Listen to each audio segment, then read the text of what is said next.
It was Halloween night, and the air still carried that sweet smell of glowing pumpkins on porches, mixed with the bitter trace of distant fireworks burning.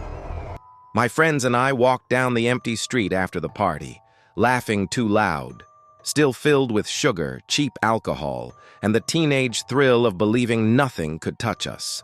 The asphalt reflected the yellow streetlights, and with each step, our shadows stretched out like creatures crawling out of us. I remember the cold crawling up my neck, but I ignored it. After all, Halloween always pulls that sensation that someone is watching. It was on that street where the houses lined up silent and lifeless that we noticed for the first time. Behind us, a good few meters away, a lone figure walked. It wore a white mask, smooth, expressionless. No bloody teeth or painted eyes, just a blank face, empty, like a mannequin without a soul. We laughed. Of course we laughed. We were convinced it must be someone from school playing a prank. Maybe one of the older kids who always wanted to scare freshmen. But something in the cadence of that figure's steps didn't fit a joke. They didn't rush. They didn't slow. They just followed. I tried to ignore it, but at every corner, every turn, the mask was still there, motionless when we stopped, resuming the walk when we moved. Sometimes, when the wind lifted dry leaves, I had the impression it tilted slightly, as if watching us. One of my friends shouted, half drunk, telling the person to take off the mask and stop being stupid. The masked one didn't respond, just stood still, head slightly tilted to the side. When we finally reached my house, laughing nervously, we locked the door and threw our bags on the floor. The relief was immediate, like we had broken free of it. But the calm lasted only a moment. 3 knocks sounded at the door, dry, spaced, like controlled hammer blows. We looked at each other, half in disbelief. The street was silent, and there was only one explanation. He had followed us here. I ran to the living room window and pulled the curtain just enough to peek. The mask was there, white, expressionless, reflecting the streetlight as if it were made of bone. The body stood still, completely unmoving, like a statue forgotten on the sidewalk. My friends gathered behind me, but no one dared to open. A suffocating silence filled the room. All we could hear was our heavy breathing and the occasional sound of dry leaves dragged by the wind. No one knew what to do. We turned the television up loud, as if that could push reality away. But from time to time, the shadow in the window shifted. It was impossible to tell if it was a step or just a trick of the light. Time moved slowly, and the clock struck 2 in the morning. When I finally gathered the courage to look again, the sidewalk was empty. The mask was gone. We celebrated, laughed, convinced ourselves it was over. But something bothered me. On the fogged glass of the window, there were marks, as if someone had run a hand across it from the outside, tracing slow lines.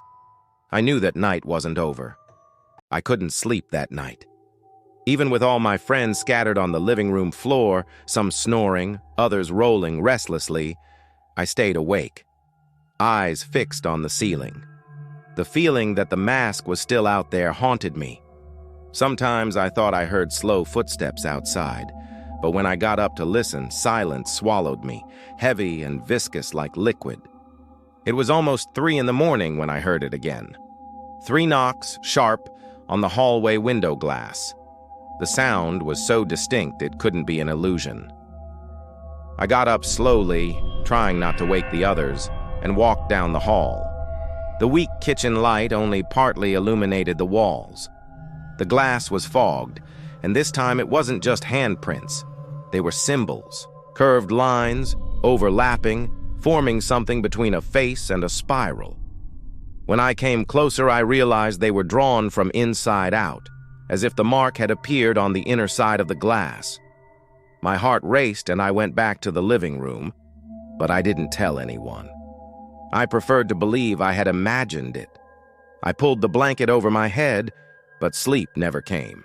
At 4:17, I heard it again, a long, continuous scratching coming from the back door, as if someone dragged fingernails or something metallic across the wood. The sound traveled through the entire house, slow, insistent, until it stopped suddenly. The silence that followed was worse. It felt like the whole house was holding its breath. In the morning, sunlight seemed like relief. Light invaded the windows, and gradually my friends woke up, laughing about the night before, saying it had been the best prank they had ever seen. I forced a smile, but I knew it wasn't a prank. When I opened the front door to get my father's newspaper, I froze. On the porch floor lay a mask identical to the night before, white, expressionless, but now stained with dirt and scratches. I kicked it into the yard, trying to get rid of the sight, but I had the impression it turned on its own, following my movements. Throughout the day, I tried to forget, but every time I looked out a window, I thought I saw someone standing far away, always still, always watching. At the market, at the soccer field, even in the school parking lot, a silhouette, a white mask. When I blinked, it was gone. But the cold in my stomach told me it wasn't imagination. That night, alone in my room, I left the window slightly open to breathe better. At 2:59 in the morning, I woke to the sound of heavy, labored breathing outside. I peeked, and the mask was there, pressed to the glass as if trying to see me from the inside out. The shock made me fall from the bed. When I looked again, the glass was empty, but drops of moisture ran down as if someone had been breathing against it for a long time. The following days became a cycle of paranoia. The knocks returned every night at different hours, but never more than 3 times. Always 3. Once on the door, another on the window, another on the bedroom walls. It didn't matter if I locked everything. If I left lights on, the presence manifested. My friends laughed when I told them. They thought I was trying to stretch out the joke. But then one of them saw it too. We were leaving the cinema when he froze, staring at the empty street. The mask was leaning against a lamppost, still facing us. We ran, but when we looked back, there was nothing. Since then, he hasn't wanted to talk to me. I think he doesn't want to admit it's real. Now, writing this, I feel the air getting heavier. It is exactly 3 in the morning. The knocks have started again, this time on my bedroom door. 3 knocks, dry, measured as always. I won't open, but I know it doesn't matter. Because when I closed my eyes for a moment, I swear I saw it. The mask was no longer outside. It was on the other side of my bed, leaning over me, breathing. And the night isn't over yet. The whole street seemed alive that Halloween night. Children in costumes ran from door to door, bags stuffed with candy, laughter echoing through the neighborhood like a dissonant choir. Parents followed at a distance, flashlights in hand, speaking softly. The houses were decorated with fake webs, glowing pumpkins, skeletons hanging from branches. Music came from one porch, and the smell of warm caramel drifted from another. It was the perfect picture of a typical October night. But there was one exception. In the middle of that row of vibrant houses stood a residence cut off from time. No decorations, no music, no sign of life. All the lights were off, and the neglected yard was covered with dry leaves and broken branches. The children naturally skipped it. Some didn't even look at it, as if simply acknowledging that place would be enough to ruin the fun. I was among them, but curiosity was stronger. I was 12 years old, dressed in a black vampire cape, carrying my pumpkin bucket almost full. The group with me, 3 neighbors my age, always quickened their steps when we reached that house. One whispered that years ago someone had disappeared inside. Another said the owner had died and the body was never found. They were recycled stories, mixed with rumors, but all pointed to the same thing. Nobody knocked on that door. By the 3rd street of our route, after we had visited nearly every house, I couldn't resist. I stopped at the rusty gate of the dark house. My friends told me to forget it, but something in that silent darkness called to me. I opened the gate, which screeched loudly like a warning, and walked the stone path covered in leaves. The wind blew differently there, as if the air were colder, denser. I reached the door, knocked once, not too hard. The sound seemed to echo inward, reverberating through hollow halls. I waited a few seconds and was about to leave when the doorknob turned slowly. The door opened just enough to reveal a slice of darkness. From inside, a pale hand extended, holding a bowl of candy. Without a word, the person let me take some. My fingers trembled when they touched the chocolates. The hand withdrew and the door closed slowly, not clicking, just sliding shut. I ran back to the street. My friends stared from a distance, wide-eyed. I showed the candy as if it were a trophy. They didn't believe me. One even tried to say I had those sweets in my bucket already. But I knew. These chocolates were different, wrapped in old, faded paper, like they belonged to another time. The rest of the night went on as usual, but something in me couldn't shake the feeling that door should not have opened. I kept walking with the group, laughing, trading candy, but every now and then I felt someone walking behind us. The sound of dry steps on leaves, the reflection of a shadow in dark windows. Whenever I looked, nothing was there. The next morning, the news spread quickly. The house had been abandoned for years. No electricity, no record of recent residents. I went back myself, in broad daylight, to confirm. The gate was covered in cobwebs, as if it hadn't been touched in ages. The door was nailed shut with old wooden boards, crossed firmly. And in my bucket, the faded wrapped candies were still there. I couldn't think of anything else the rest of that week. Every time I passed the block, even in daylight, my eyes were drawn to that house. No matter how bright the sun was, it always seemed covered by its own shadow, as if it refused to belong to the same world as the others. The detail that disturbed me most was the candy bucket. I had left it on my bedroom dresser, but the faded wrapped chocolates seemed to multiply.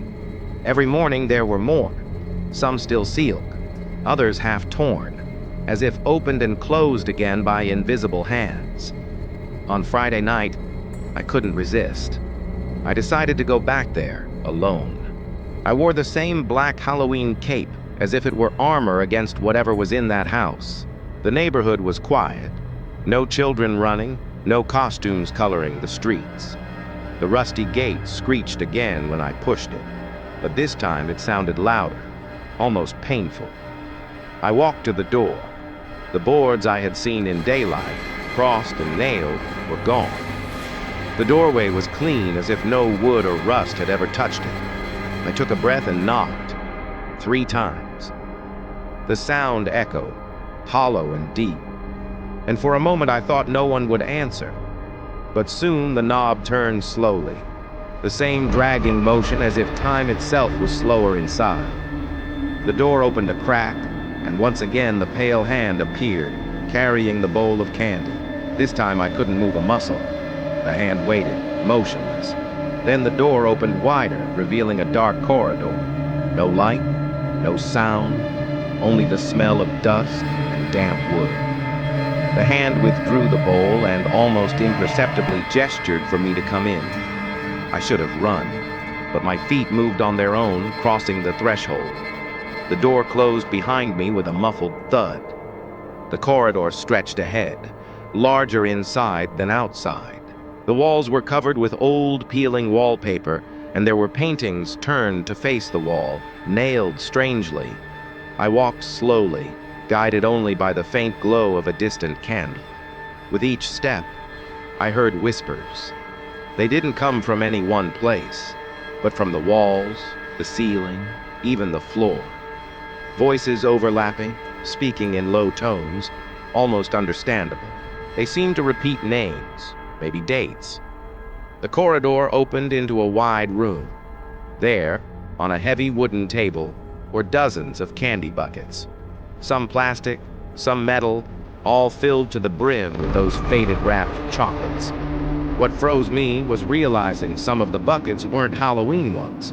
I recognized a child's backpack, a pencil case, even a superhero lunchbox, all serving as containers for those old candies. The air was thick with the smell of spoiled sugar and mold. That's when I saw it. In the corner of the room stood a group of figures. All wore smooth white masks, expressionless, identical to each other. They remained motionless, like human statues. None spoke, none breathed loudly. They only watched. I couldn't see eyes behind the masks, but I felt the weight of their gaze piercing my skin. One stepped forward. The whispers stopped. The figure slowly raised a hand and pointed to one of the buckets. It was mine, the orange pumpkin I had carried on Halloween night. It was filled to overflowing with faded candies. I recognized it immediately. Trembling, I approached and saw that inside the bucket weren't just candies. There were also crumpled papers with names scribbled, some smudged, others still legible. The last paper, on top of the rest, had my name written on it. I ran. Didn't think of anything else. The sound of heavy footsteps filled the house behind me, echoing like dozens of people running at once. The masks made no voices, but the air filled with harsh breathing, like a suffocated choir. I reached the front door and pulled with all my strength. It wouldn't move. It was as if it had fused with the wall. I looked back and the figures were close, masks tilted to the side, studying my reaction. I don't remember how I got out. I just woke outside, lying on the lawn with the candy bucket beside me. The house was sealed again, covered with boards. The gate looked older, as if it had rotted in seconds. I went home with the bucket, but I didn't have the courage to tell anyone. Today, days later, the candies keep appearing in my room. No matter how many I throw away, how many I hide, there are always more. And sometimes in the mirror's reflection behind my shoulder, I see the crack of a dark door and a pale hand offering more candy. The feeling is clear. They don't just want me to return. They want me to stay. And every night at exactly 3 o'clock, 3 knocks echo on my window. Halloween had always been a night of rituals in my family. Not the macabre kind whispered in old stories, but simple traditions. Gathering in the living room, filling bowls with buttery popcorn, lighting orange candles, turning off the lights, and binging horror movies late into the night. It was a way to feel close, even when the shadows outside seemed to press too near. I was 12 that autumn and waited for the night like waiting for a gift. I remember the whole house smelled of cinnamon and roasted pumpkin. My parents decorated the living room with small blinking lights and bat stickers on the windows.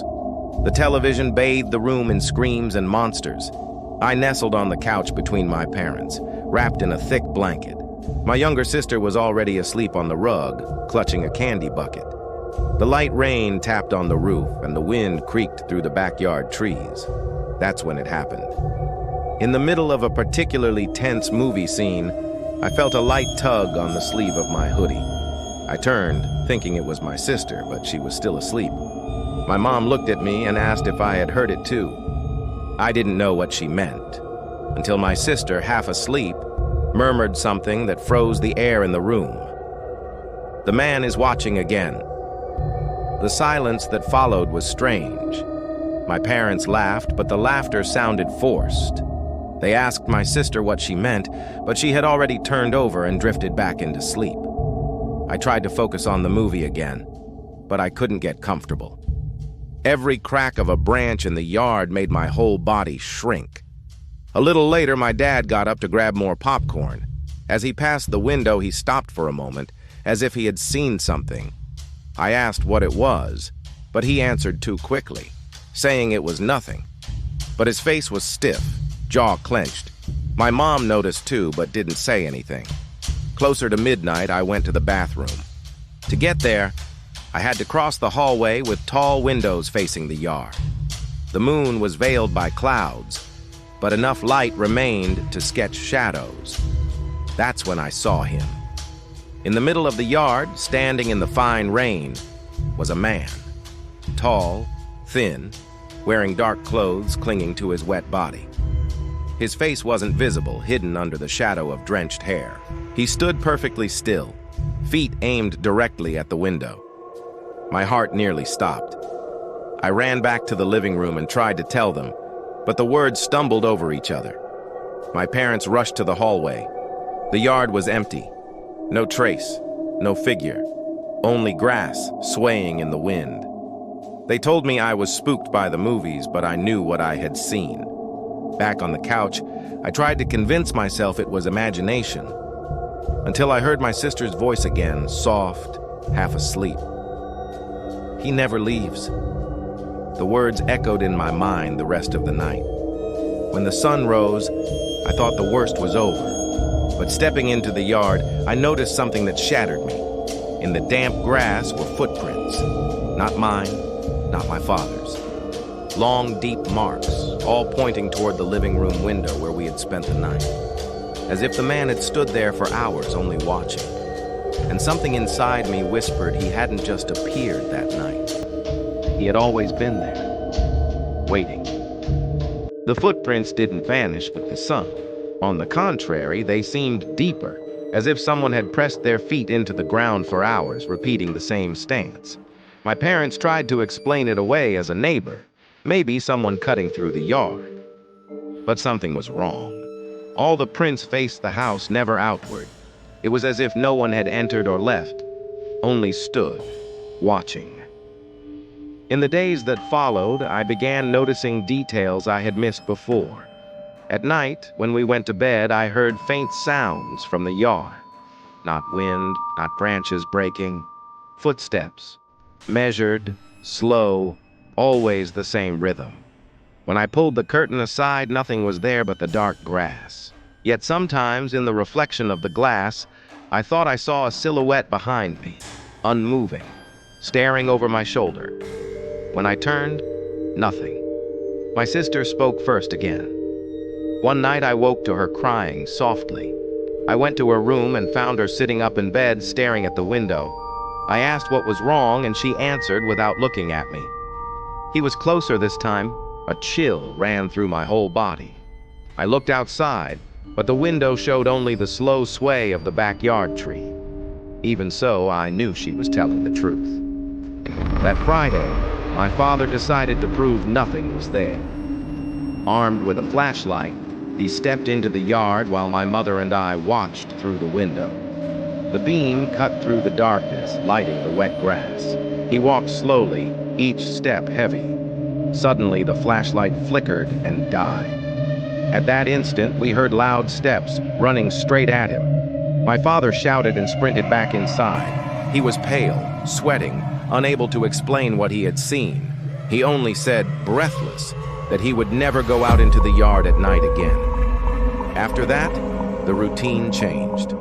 The curtains stayed closed all the time. The doors were locked with extra padlocks.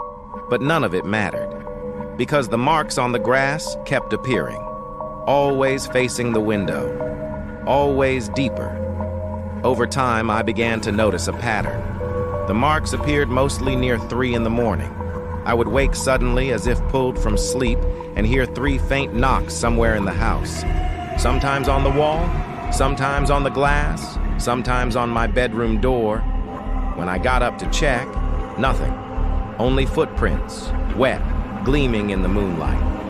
One night, I decided to stay awake. I sat on the edge of my bed, lights off, the digital clock reading 2:59. When the numbers flipped to 3 hours, the sound began. Slow, dragging steps circling the yard, then silence. And then 3 knocks on the window, not loud, but insistent.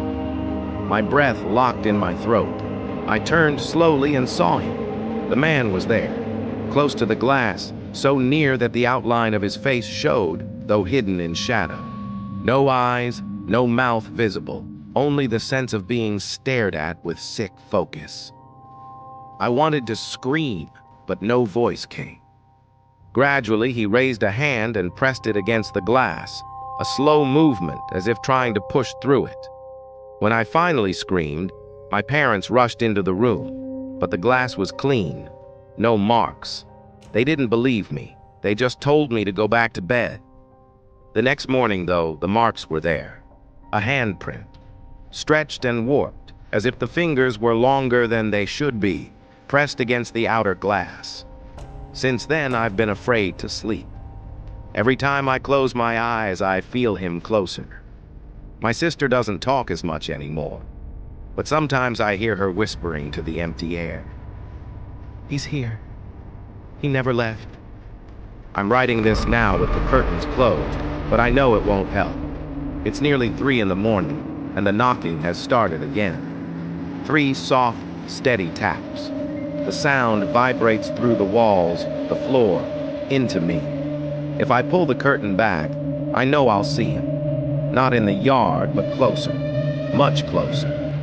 Maybe already inside the house. Maybe behind me, right now. And the night is only beginning.